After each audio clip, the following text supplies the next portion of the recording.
So for this reading vlog, we're going to be focusing more on like fall themed books, and I'm going to be starting off with Impractical Magic by Emily Grimoire. I did get this one as a art. It comes out October 1st of this year, and it says perfect for fans of Gilmore Girls and Charmed. And then I'll just read the synopsis real quick. In Oakhaven, this witch is about to brew up more trouble than she bargained for. When Scarlett Melrose receives a call from her estranged sisters, she immediately knows something is wrong. The magic at their mother's inn, and in fact the whole of Oakhaven, has gone awry, and they need her help to save it. As the conflicted middle child, returning home has given Scarlett the heebie-jeebies. And to make matters worse, she's just come face to face with charming old flame and handyman Nate. When her spell to fix the magic goes horribly wrong, all Scarlett wants to do is flee back to the peace and quiet of her San Francisco flat. But she can't keep running away forever, and she'll need all the help she can to solve this magical mess. With time slipping away, Scarlett must learn that sometimes the greatest spells really do come with the greatest responsibility, especially when love is involved. And this says, perfect for fans of grumpy sunshine, slow burn, witchy aesthetic, and cozy small town. That right there was enough to sell me. And I'm so happy I got accepted to read this arc, because as soon as I saw slow burn, witchy aesthetic, and cozy small town, I was like, yeah, I'm sold. But yeah, so this comes out October 1st, and it is considered a adult romance. Did not see like necessarily how long this book is. So when I pull it up on here, it says it's 276 pages long, so that doesn't seem like it's too bad. I did send this to my Kindle, so I will be reading it on there. But then after that, I'm not really sure what I want to read. I did see on Kindle Unlimited, there's two different books that I'm like really eyeing on Kindle Unlimited that I want to read next, and it's either Spookily Yours by Jennifer Chipman, which this is part of a duology, and it's the first one in the Witches of Pleasant Grove. And it says, my cat is a demon, no, that's not a joke, an actual real-life demon, and he needs my help to break a curse. But what happens when that turns into more? It can never be forever, and yet I'm falling in love with him anyway. Spookily Yours is a spicy, open-door Halloween-themed novel featuring a witch and the demon who falls in love with her. And it is a standalone, so you don't have to read the second one that's in this, but I remember I wanted to read this last year when it first came out, and I just never got around to getting to it, and it's 246 pages. But I'm also eyeing Phantasma, which is a dark fantasy romance, which this one just came out September 3rd, and I keep seeing it everywhere. I originally saw it as a book of the month option, which I don't even subscribe to, but I like went to go sign up, and then I never ended up actually signing up, so I get their emails every single month, and I look at them every single month and debate on it, but then I just don't do it. So I originally saw that there, but now I just keep seeing it all over social media, and this one says, there are two rules to the game. Stay alive and don't fall in love. When Ophelia's sister disappears, there's only one way to save her. Ophelia must enter Phantasma, a deadly contest inside a haunted mansion, and claim its prize, a single wish. Phantasma is a maze of twisting corridors and lavish ballrooms, of demons and temptations. Ophelia will face 9 challenges, each more dangerous than the last. There can only be one winner, and the other contestants will stop at nothing to eliminate their rivals. Every day the house creates new monsters, but just as Ophelia's fears threaten to overwhelm her, a mysterious stranger offers her a bargain. Charming, arrogant, and infuriatingly attractive, Blackwell claims he can guide her through the lethal trials ahead. All he asks in return is 10 years of her life. Ophelia knows she shouldn't trust him. Blackwell doesn't seem dangerous, but appearances can be deceptive.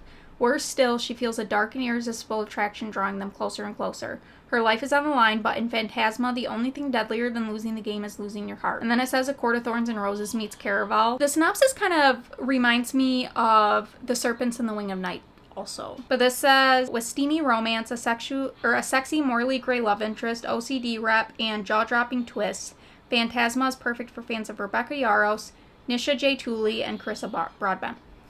Well, there you go. I mean, that right there, just saying A Court of Thorns and Roses meets Caraval, and then it also reminded me of Serpent and the Wings of Night while reading that, has solidified that that is in fact going to be the next book that I read. So anyway, I'm fighting the urge to read Phantasma first, but I'm not going to do it. I'm going to read Impractical Magic because that does come out October 1st, and I have been excited to get to that. So let's get into that book.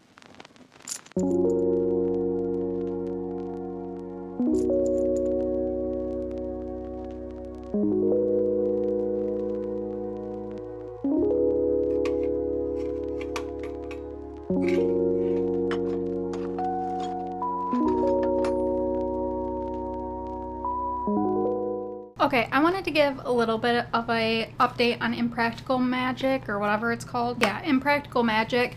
So I'm about 35% of the way through. I was gonna wait until I was at like the 50% mark, but I don't know how I'm feeling about this book. On the one hand, I really like the whole setting in this book, and the thing I'm struggling with is like, you have a mild romance between our main female character and like her childhood friend, that it was almost like a second chance, but they never really dated. It was like all the older witches in the town said they were fated to be together or whatever. My thing with them is they just have a very weird dynamic going on. Like, she's been gone for 10 years and she comes back and they're just immediately fighting. Like, I mean, their first conversation, they're already arguing.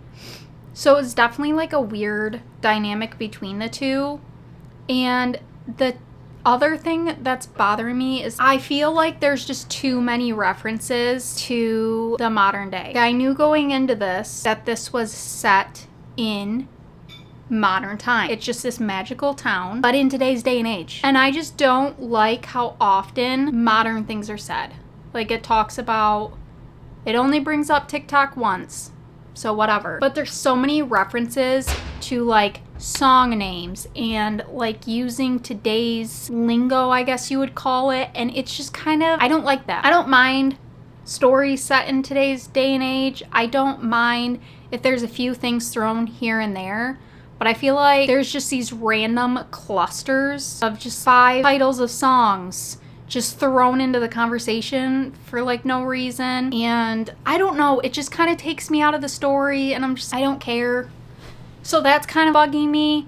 And then also the other thing that I don't know if my brain didn't register the part where they talked about this, but I'm confused because in this town, only the females are witches. But what's confusing is when people, I believe the town is called Oakhaven, but when they come into this town, or even the male residents that live here, there is like a spell, like a bunch of carvings around, that when these people leave this town, they can only remember that town for 3 days. So that's whatever. I understood that. What I don't understand is the mom runs this inn in this town, and the main female character leaves after like something happens. She just up and leaves this town. She's been gone for 10 years and she's living a normal life. So she's not a practicing witch any longer, and she has like this mundane, normal human job where she does online marketing. And she's explaining this to her mom, and her mom says like something snarky of, we don't need the internet to get our name out there for this inn. So like, they don't do marketing for the inn is how I'm taking that. How do they get customers? How do they get to customers? She talks about these conventions that they like,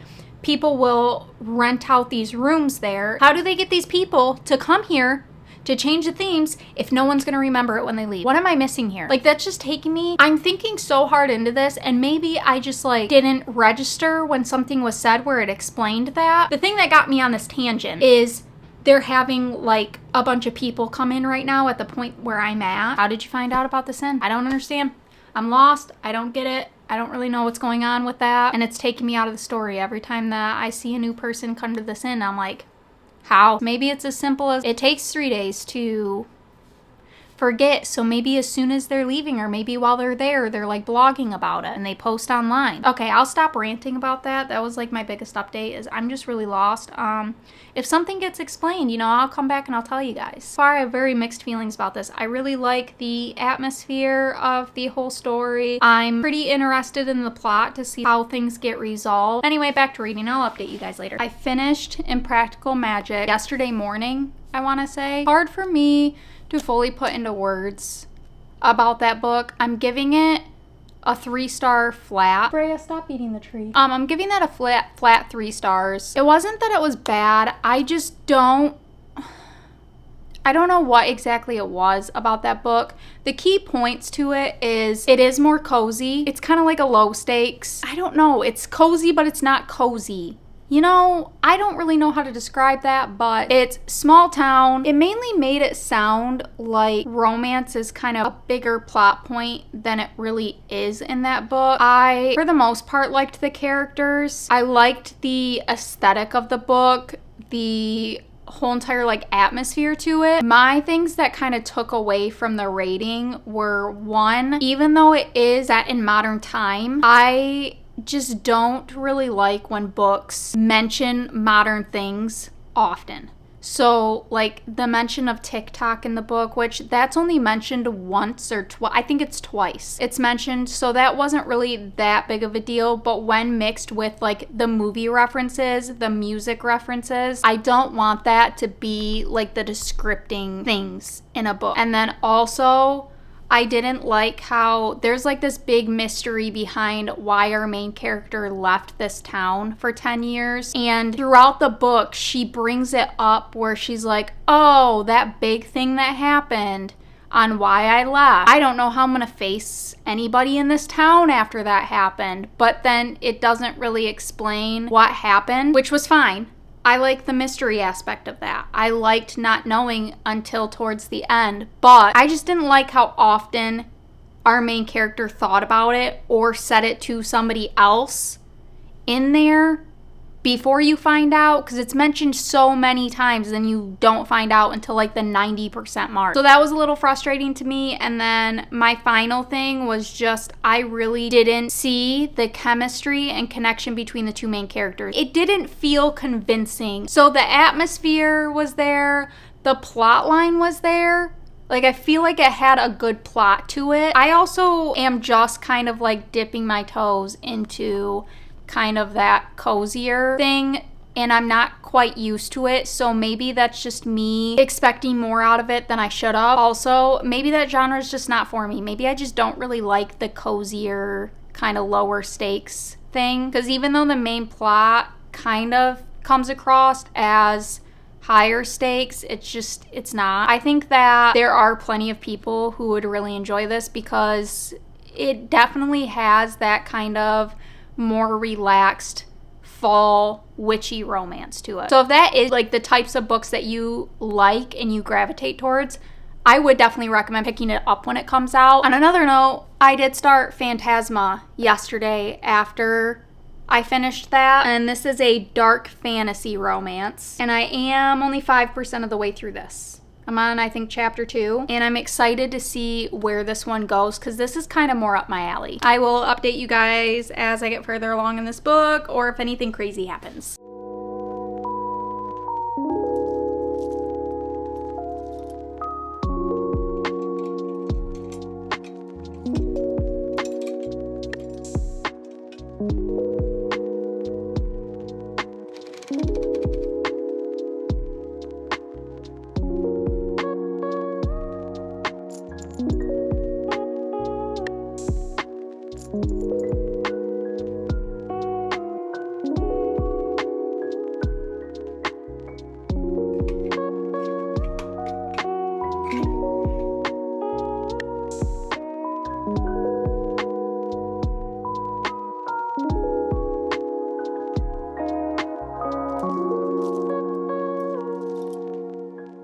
Okay, sorry for the voice. I'm sick yet again. I'm over this year with sicknesses. But on top of that, also, the very bad lighting. I wanted to give an update on Phantasma because I am now 55% of the way through. I have a very strong feeling this is going to be a 5-star read for me. I am loving this book so much. It reminds me of like, I don't really know, it doesn't really remind me of anything in particular, but the whole thing on this is like this demon house comes to her city and you have to go through like these 9 trials, I think it is.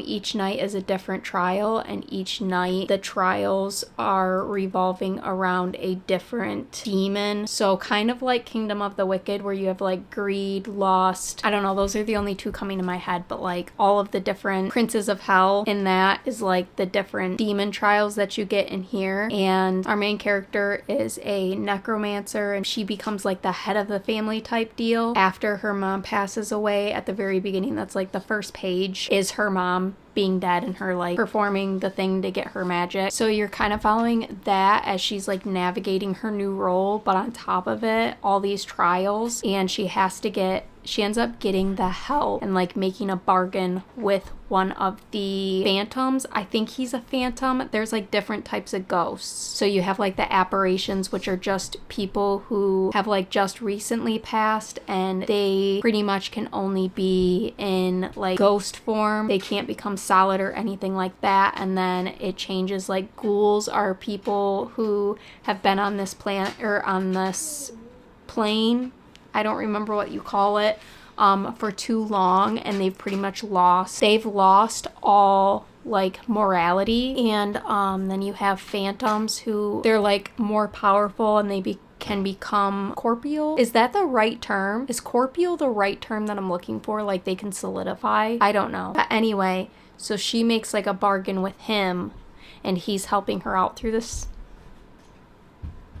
This man straight up reminds me, he is, if you took Damon from the Vampire Diaries and you mixed him with Astarion from Baldur's Gate 3 and you mashed those two together, this is him. And I don't think I've ever been more obsessed with a bookman in my entire life.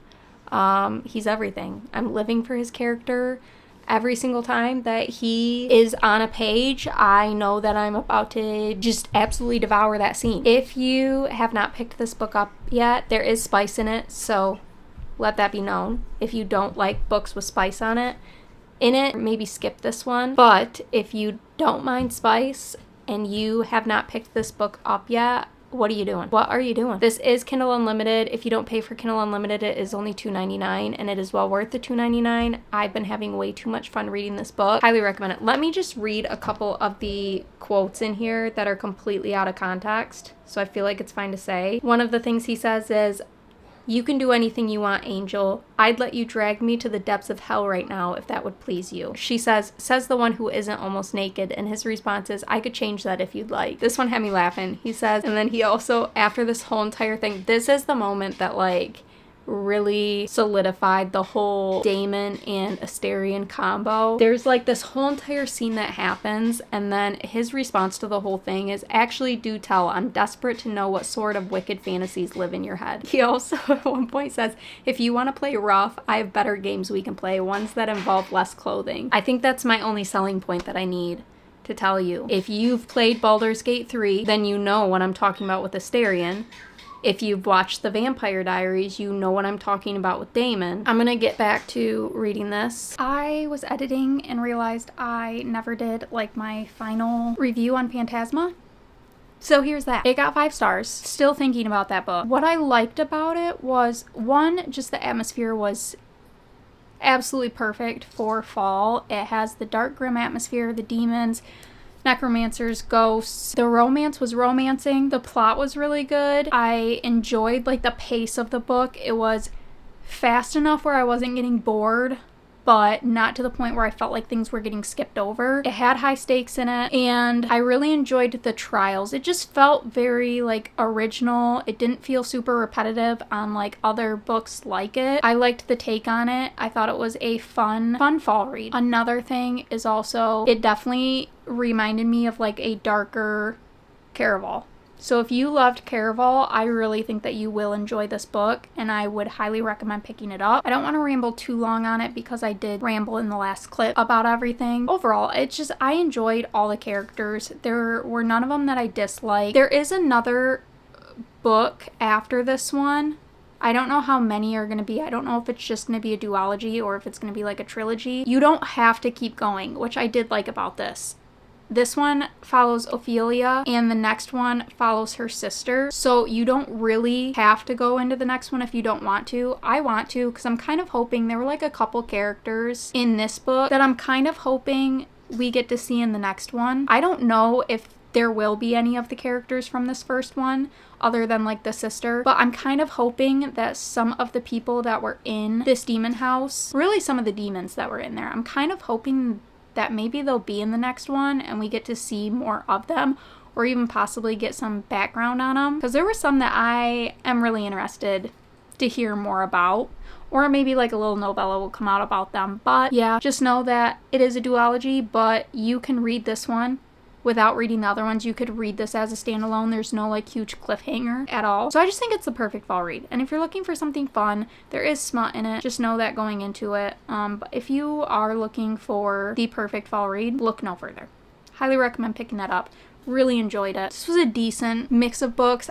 The first one, they were definitely polar opposites from each other when it came to like the core of them. They both are good for fall, dramatically different moods. First one, not personally my favorite, but I definitely think a lot of people will enjoy that book. Second one, right up my alley. Every single part of that book was what I naturally gravitate towards in books. That is all I have for you though. Thank you so much for watching. Make sure to subscribe to stay up to date with all my future videos, and I hope to see you in the next one. Bye!